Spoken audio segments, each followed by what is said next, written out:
सभी मित्रों को सादर नमस्ते। मैं आचार्य दीपक शास्त्री आपके बीच में उपस्थित हूँ। आज का हमारा विषय है शुभ चिंतक की अज्ञानतावश उपेक्षा ना करें।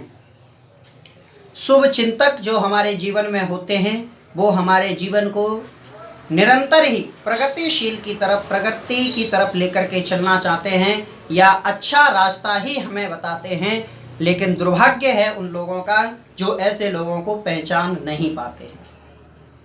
एक कुम्हार मिट्टी खोद रहा था। मिट्टी खोदते खोदते उसे एक हीरा मिट्टी में पड़ा हुआ मिला। उस हीरे को देख करके उसे लगा कि ये चमकीला पत्थर है। उसने उस पत्थर को उठाया, उस हीरे को उठाया और अपने गधे के गले में लटका दिया कि गधे की शोभा बढ़ेगी। इस दृष्टि से उस चमकीले पत्थर को उसने उसके गले में बांध दिया। अब उस गधे को लेकर के वो बनिए के पास सामान लेने जाया करता था, अपने राशन का सामान लेने के लिए बनिए के पास पहुंचा तो उस बनिए की नज़र उस गधे के गले में लटके हुए हीरे पर पड़ गई, लेकिन वो भी नहीं जानता था कि ये हीरा है। उसे भी वो चमकीला पत्थर लगा तो उसने उसकी, क्योंकि आकर्षक था, देखने में अच्छा लग रहा था, इसलिए उस बनिए ने उस कुम्हार से पूछा कि भाई बताओ इसका कितने पैसे में इसको बेचोगे। तो उसने कहा 4 रुपए में बेचूंगा। तुरंत लाला ने 4 रुपए उस कुम्हार को दे दिए और उस 4 रुपए में उस पत्थर को लेकर के, क्योंकि जानता वो भी नहीं था कि ये हीरा है, इसलिए उसने उस पत्थर को उठाया और अपनी तराजू की शोभा बढ़ाने के लिए तराजू पर लटका लिया।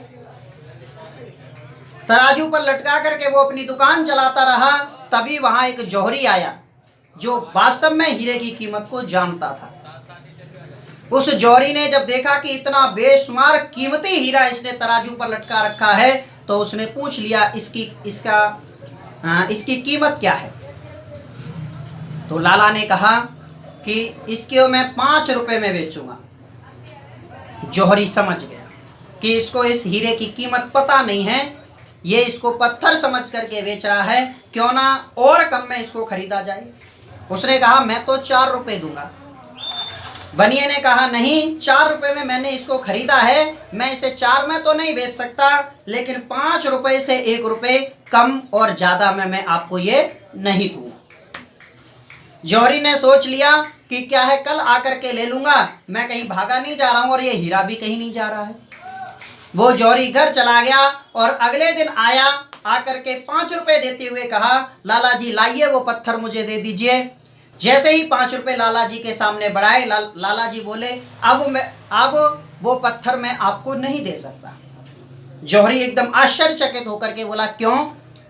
तब लाला ने बताया कि आपके जाने के बाद तुरंत एक व्यक्ति आया और उसने उस पत्थर की 5 रुपए कीमत दे करके मुझसे खरीद करके चला गया। जौहरी ठगा सा मुंह रह गया। वो गम अपना कम करने के लिए उसने उस लाला को उसकी सच्चाई बताते हुए कहा मूर्ख, तू नहीं जानता है जो पत्थर तूने तराजू पर लगा रखा था, उस पत्थर की कीमत 1 लाख रुपए है और वो चमचमाता हीरा है। जब ये बात सुनी तो लाला बोले कि मुझसे बड़े मूर्ख तो आप हैं जौहरी साहब, क्योंकि मैं तो उसकी कीमत नहीं जानता था। मैंने तो 4 रुपए देकर के उसको खरीदा था, तो मुझे तो 1 रुपए का फायदा लग रहा था, इसलिए मैं 5 रुपए में बेचना चाहता था। लेकिन आप तो उसकी वास्तविक कीमत जानते थे, फिर भी 5 रुपए देने में आपने जो कंजूसी की, उसका परिणाम आज आप भुगत रहे हैं। वास्तव में हमारे जीवन में भी ऐसे बहुत सारे पहलू आते हैं कि जहां हम बहुत सारी अमूल्य चीजों को पीछे छोड़ जाते हैं। बहुत सारे लोग संसार में ऐसे लोग प्रायः देखने को मिलते हैं कि बहुत सारे जो लोग हैं वो तो अपने शुभ चिंतकों को पहचानते ही नहीं।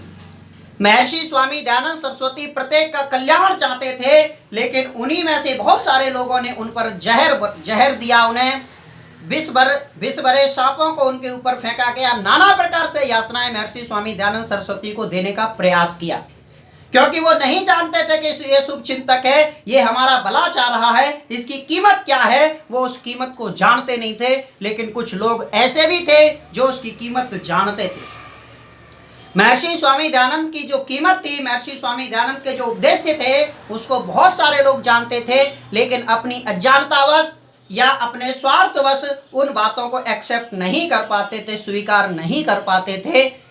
तो इसीलिए जो शुभ चिंतकों को पहचान लेता है, शुभ बातों को पहचान लेता है, शुभ घटनाओं को पहचान लेता है, उसका जीवन में उद्धार हो जाता है, और जो इन घटनाओं से वंचित रह जाता है वो भीड़ में खो जाता है। एक उदाहरण आपने सुना होगा और मैं अक्सर उस उदाहरण को दिया करता हूं। अमीचंद नाम के शख्स को हम सब जानते हैं। आर्य जगत में बहुत सारे भजन अमीचंद के गाए जाते हैं, लेकिन आप सब ये भी जानते हैं कि अमीचंद को एक शब्द ने बदला था।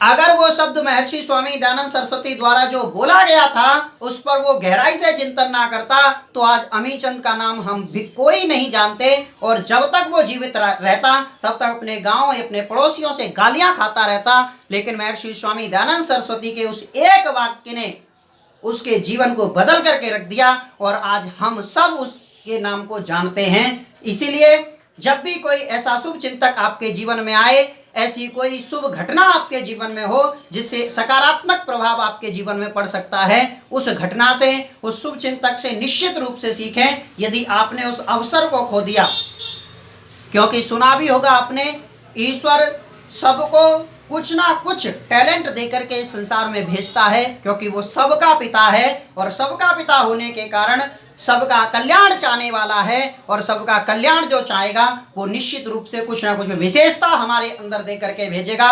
उस विशेषता को पहचानने की आवश्यकता है। आज हमारे बच्चे ये डिसाइड नहीं कर पाते हैं कि मुझे बनना क्या है, इसीलिए जो शक्ति उसके अंदर छुपी हुई है, उस शक्ति को पहचान करके उस दिशा में उस बच्चे का काम कराया जाए तो निश्चित रूप से उसका उज्जवल भविष्य बन सकता है। इसीलिए आइए इन शुभ चिंतकों का अपने जीवन में स्थान जो है उसे बना करके रखें, लेकिन शुभ चिंतकों का भी विश्लेषण अवश्य करें। बिगर विश्लेषण किए हुए किसी भी बात को न माने। आप सब लोगों का बहुत बहुत धन्यवाद। हमारा प्रयास यदि आपको अच्छा लग रहा हो तो हमारे चैनल को सब्सक्राइब करें, और यदि हमारे चैनल पर नए हैं बेल आइकन दबाएं, और हमारी इस वीडियो को लाइक करें, कमेंट करके बताएं कि ये आपको वीडियो कैसी लगी। आप सब लोगों का पुनः